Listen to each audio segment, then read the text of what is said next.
Welcome to Dave and Dharm Demystify, a Fintech Futures podcast, helping make sense of the world of fintech and digital finance.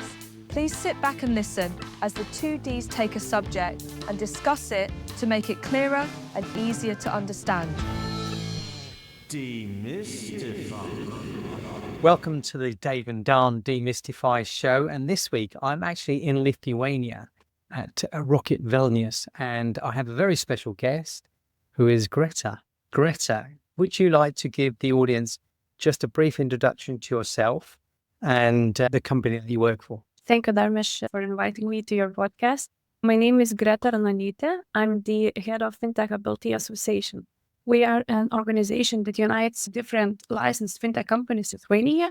We currently have around 90 companies in our community, 66 licensed companies and 24 sponsors who are IT providers, payment infrastructure providers, and also legal entities. Fantastic. And clearly Lithuania has been a front runner in fintech, and per capita, actually, you're leading the whole of Europe. If you think about it, like the number of fintechs versus the population. What do you think has been the driver behind that? We see that there were three main attraction points for companies to choose Lithuania. The first one being access to EU market, especially after Brexit. A lot of companies that were operating in the UK chose Lithuania as their home country to operate in the EU from here, as you have passporting, so you can provide services wherever in the European Union.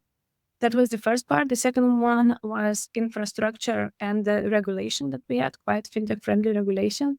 On the infrastructure side, it was really important for payment companies that our central bank offered them access to SEPA payments.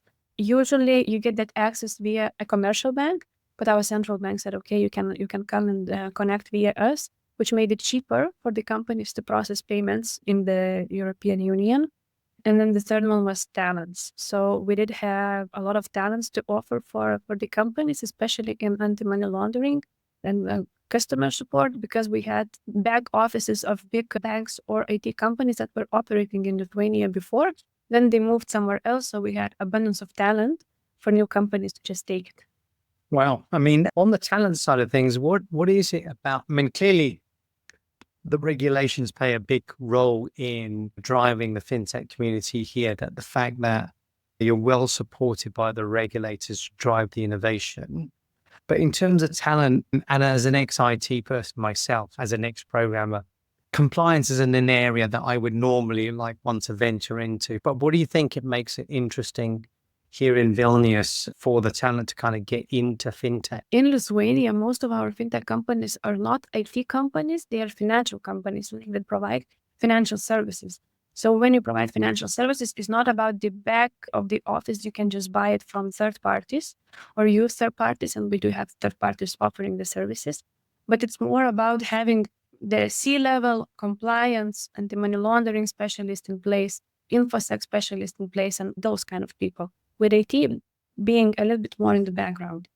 Right. So it's just having those senior employees from banks that support the fintech proposition itself. That's really what's driving it. Yeah. And also the IT part, we have, company, because there was this kind of a big jump of fintech companies in Lithuania, mostly financial services, then other tech companies started being created in the country to support the fintechs operating in the market. So we do have IT providers or KYC providers or others, or onboarding providers who are, using the tech part and artificial intelligence in some ways to help the smaller fintechs to operate. Fantastic. And, this is a really competitive space. So, I think the UK likes to think that it's a leader, but I mean, as I said, per capita, you win hands down. Nevertheless, there's a volume of fintech companies coming out of the UK. How do you plan to kind of stay competitive? How are you going to grow membership portfolio? Okay.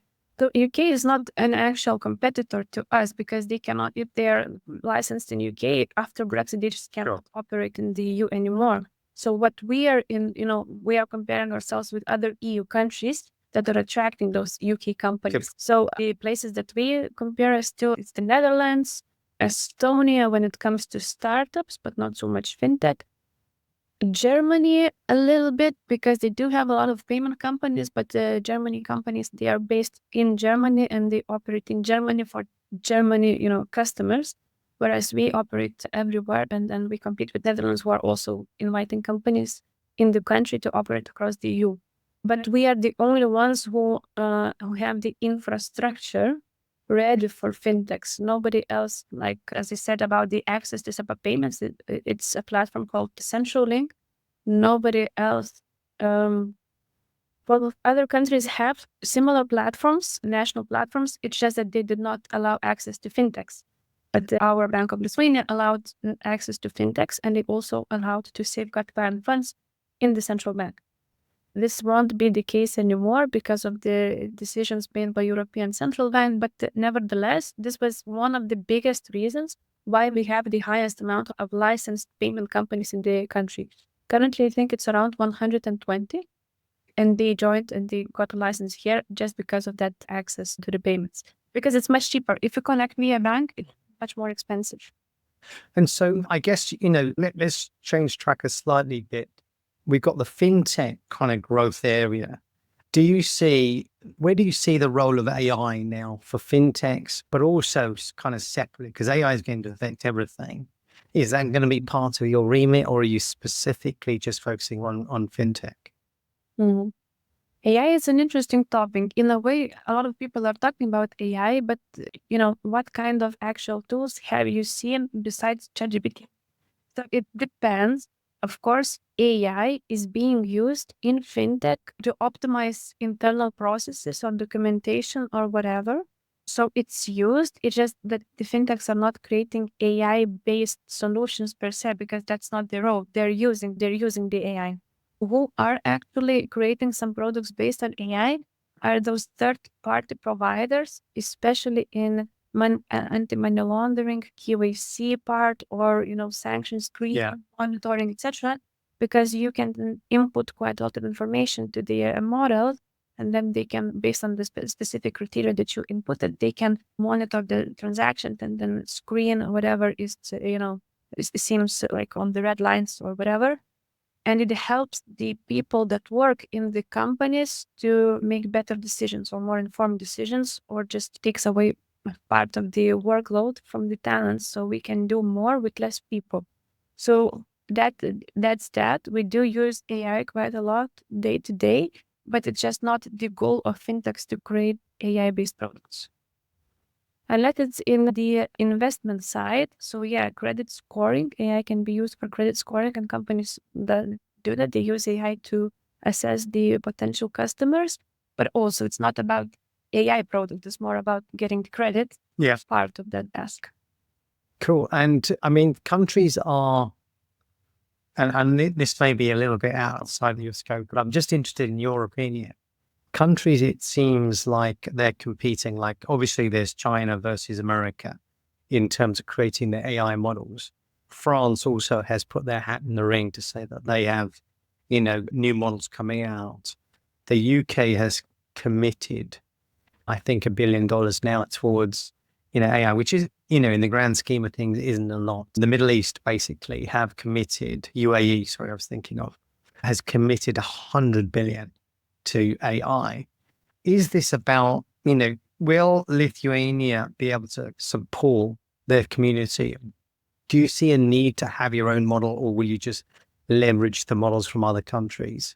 There is a lot of push from top to down to invest more into AI tools. So we do have innovation agency. They have part of their work dedicated to AI, and there is a lot of financing coming from state to the companies to basically try and start developing AI tools.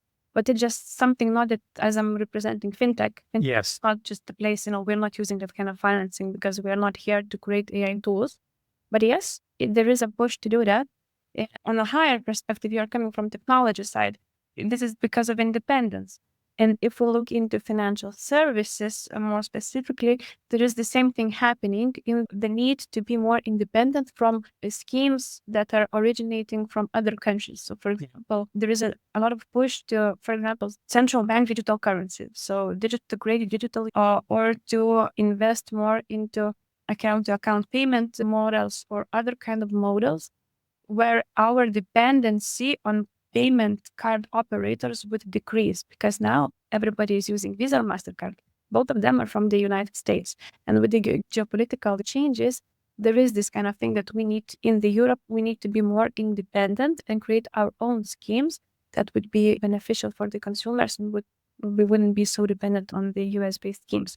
This is the same with AI. I believe the European Union, why we are here, is just to pool the resources and have our solutions Europe-wide, not just Lithuania-wide. Yes, yeah, I do see an EU kind of investment into the AI space. But okay, so that's good. You touched on CBDCs, and this leads into the area of crypto. I can see that payment rails. So this area that your fintechs are thriving in, which is largely payments, do you see that it will get disrupted, or do you think that you will leverage crypto payment rails in the future? Do you see that kind of switch happening, or what's your view on crypto generally? Every new company, when they are being created, especially if they need investment, they need to provide some kind of new products to the market or to solve a specific pain point of the market. In the EU, there are not so many pain points that cryptos could, solve more efficiently. Our payment infrastructure is already operating quite well. We have instant payments. You can just send the payment in 8 seconds across the EU. So there's not much to solve by crypto.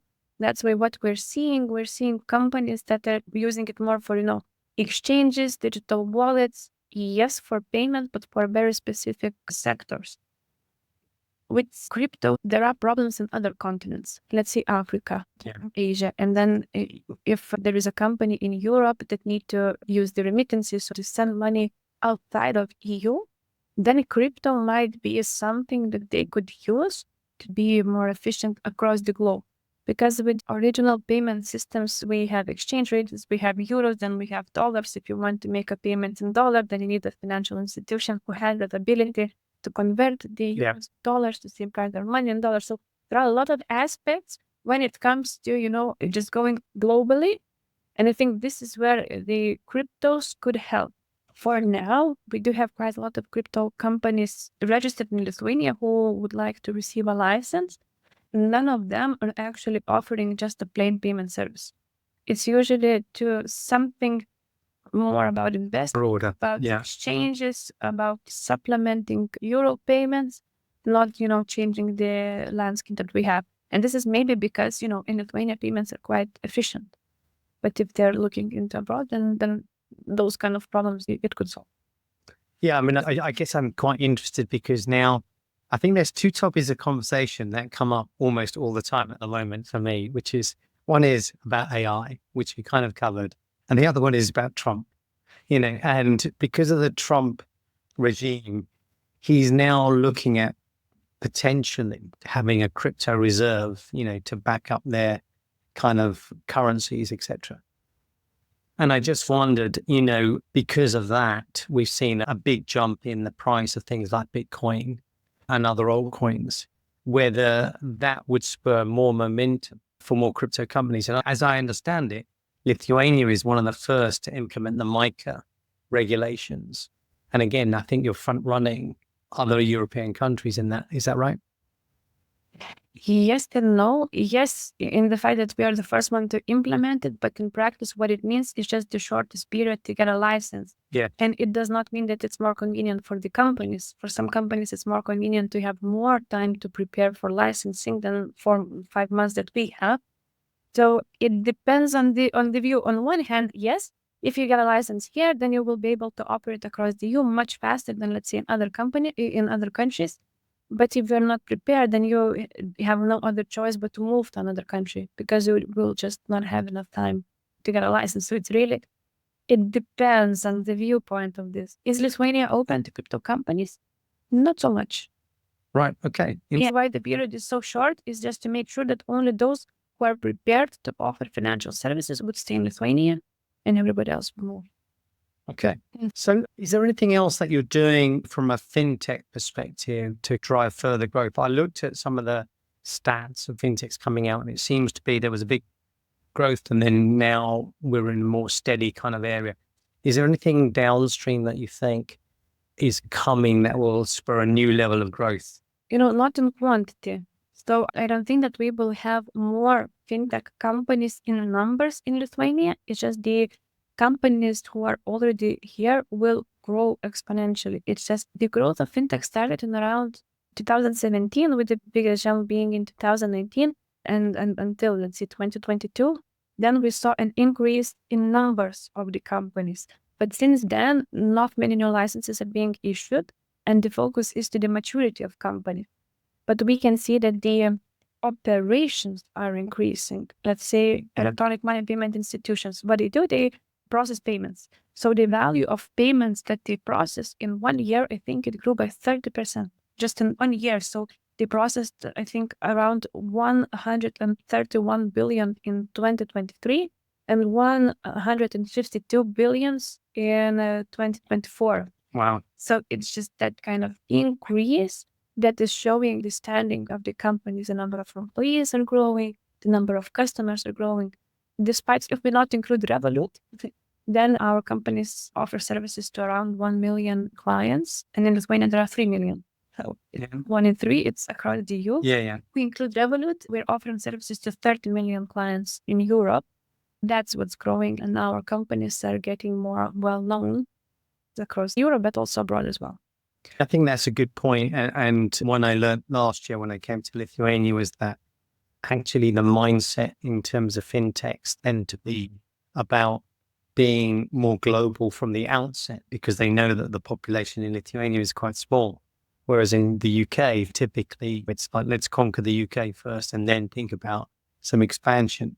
So that's quite an interesting dynamic, that people start with almost a more complex problem. How do I expand? Even if it's just about the different languages, the fact that you've got a single currency, that's great. But currency isn't just the only problem in expanding into different geographies, because even with the set of regulations, you get country-specific issues as well.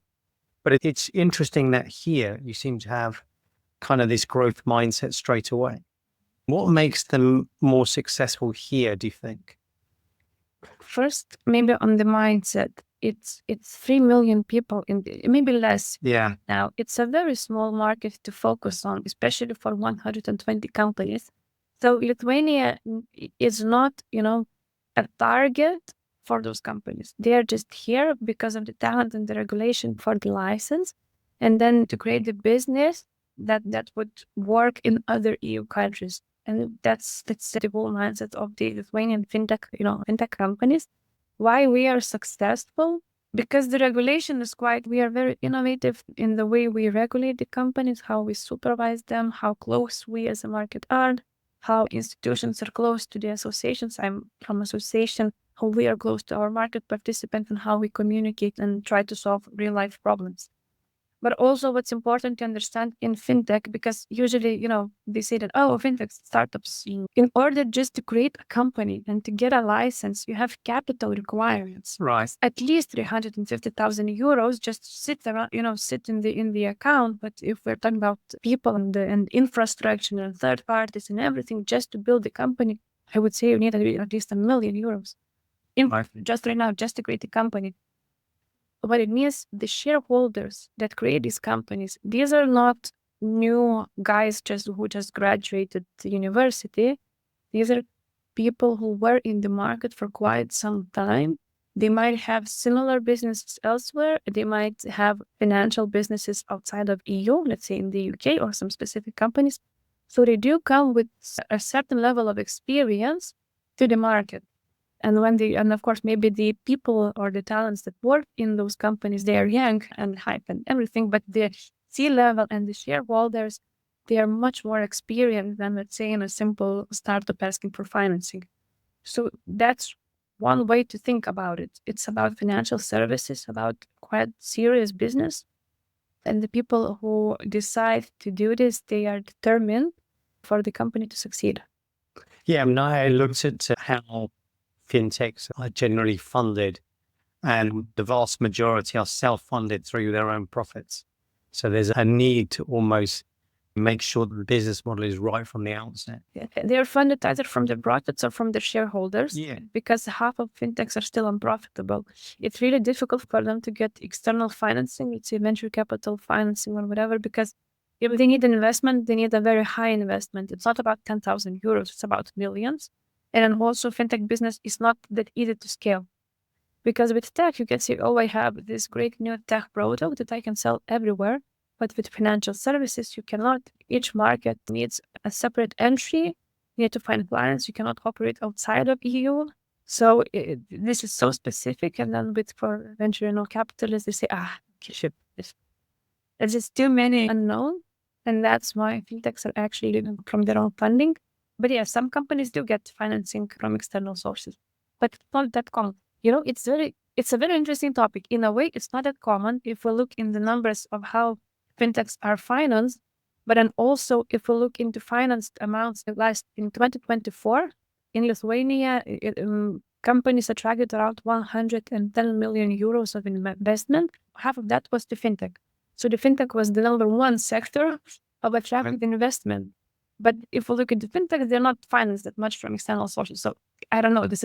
I don't know why it happened. It's a very interesting statistic. Maybe in a way, one company just attracted a high amount, and that's why it blends up in the statistics. I mean, as a previous founder myself, I think it's easy sometimes in other countries, especially the US, but maybe also in the UK, where there is a big community of VCs ready to invest. It's easy to come up and get some fun to get off the ground. Where they stumble is in their scaling and their profitability, more so than elsewhere, I think, because it's not their own money.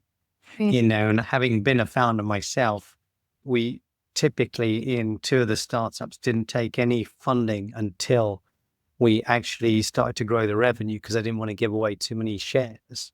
But I think that's kind of true here. If you don't have as much funding coming through the VCs, then the focus has to be harder about, like, this is my money. How do I get payback sooner? Yeah, definitely. And the choice of VCs and funds in Lithuania, it's quite limited.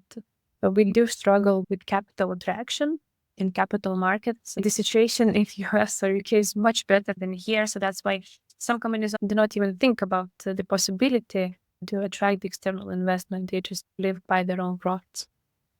And just when it comes to fintech, whilst you're a leader, do you still look at other countries and say, well, look, we want to be more like them, or they have some great ideas? Are there any other countries where you think fintech is thriving, well, that you could borrow ideas from?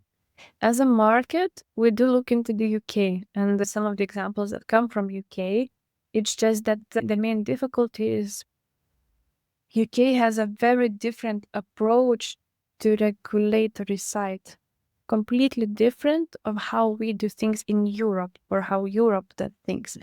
So when we try to compare ourselves to UK, we usually get the answer that we cannot compare ourselves. We are just very different kind of markets, and UK is not an example. But yes, of course, as a market, we do. Our regulator, I would say, compares itself with the Netherlands, in a way with Germany, I would say, with some other closer countries. Because, in the EU, we're regulated on the same level, meaning that we have EU level regulation. And then it's really important how it is imposed nationally. So we are always trying to look how other countries are imposing. And if they're doing it in an easier way, then we're saying to our regulator, look, there is an easier way to do the same thing. Let's take this example and do that in Lithuania. So when it comes to regulation, we do compare ourselves. But from the infrastructure side, we were the first ones and the only ones. And we did have some interesting ideas that we used in Lithuania to grow our fintech sector. But now what's a little bit disappointing is that at the EU level, it seems that those kind of decisions that we made are frowned upon a little bit. And now the changes are happening on the EU level, which makes it a little bit more difficult to operate or to have some specific intricacies nationally. Everything has to be more or less the same. So then it's becoming a little bit interesting. We see actual problems with the changes that are happening. because we have that system already. We've had fintechs in the country for 5 years. We know how it works. And we tried to escalate those issues at the EU level, but other countries who didn't have fintechs, they say, there won't be an issue. So there is this kind of misalignment of what works and what doesn't. So we struggle now a little bit because we were so ahead.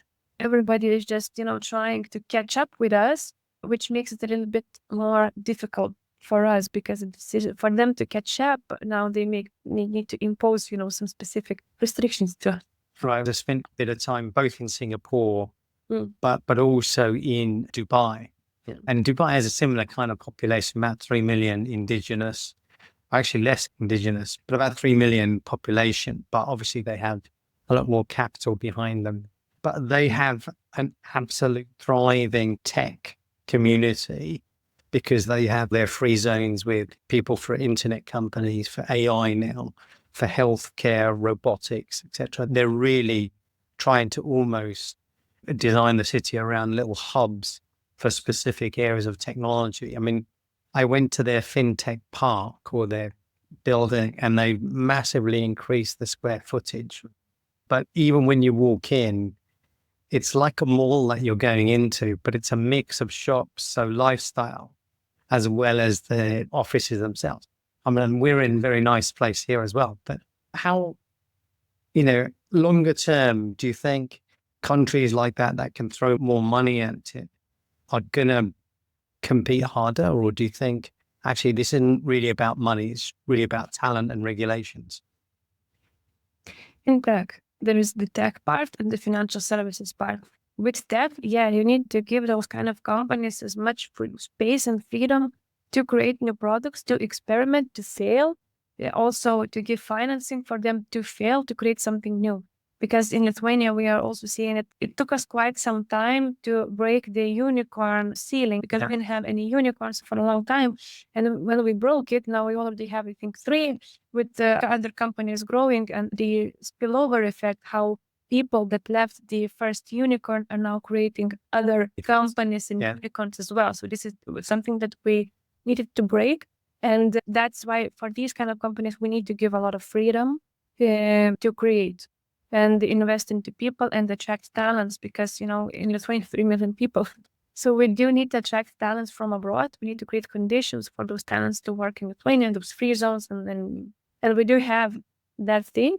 So it's just, a matter of Lithuania, how well as a country we are recognized as a hub for the people to choose Lithuania to come here, these kind of high quality talents to create. Now on financial services, that part of fintech brings a lot of risks. So it's really important how we manage those risks and how much risk we can take with the current resources. So it's definitely much more regulated. There are many more restrictions in that part. And while it grows really fast, it's still, we have to be careful with, what kind of companies, what kind of investors are choosing the country. Because we in Lithuania, we do have some neighbors who are not friends of us. So we need to be careful, who is trying to use the financial sector in Lithuania. There are a lot of aspects that we need to assess before inviting other companies to the country. And also with the market, with payments, there is the saying that maybe the payments market is already saturated in the country. 120 companies, that's quite a lot. But we are looking now into other subsectors such as wealth tech, insurtech, because these ones are not developed that much in Lithuania, and we would love to have big companies within the country. Crypto as well, moderately, but crypto as well, especially big names that need a lot, from US, for example, from Singapore. Lithuanian authorities are going to Singapore, to South Korea, to Japan, to attract big startups from those continents to operate in Europe via Lithuania. Fantastic. I mean, we covered quite a lot of ground here today, but one final question for you is, if you were a startup in America or let's say Singapore or whatever, what would you say about Lithuania to kind of get them to come and open offices here? This is your sales pitch now. So how would you sell Lithuania to other people? It's a great country with great people and great talent and a very open mindset coming from the top, from the regulators, from supervisory authorities, from investors and everybody. And, we are a country who really likes investment and likes the startups to choose us. So you will have a red carpet, basically, if you choose to come and explore the country. Fantastic. I'm really impressed with your breadth and depth of understanding around the fintech space. So pleasure to have you on the show. Thank you very much, Greta, and look forward to hearing more in the future. Thank you, Dharmesh. Thank you for tuning in to Dave and Dharm Demystify. We hope you enjoyed the show. Don't forget to like and subscribe and tune in next time as we take another topic and demystify it.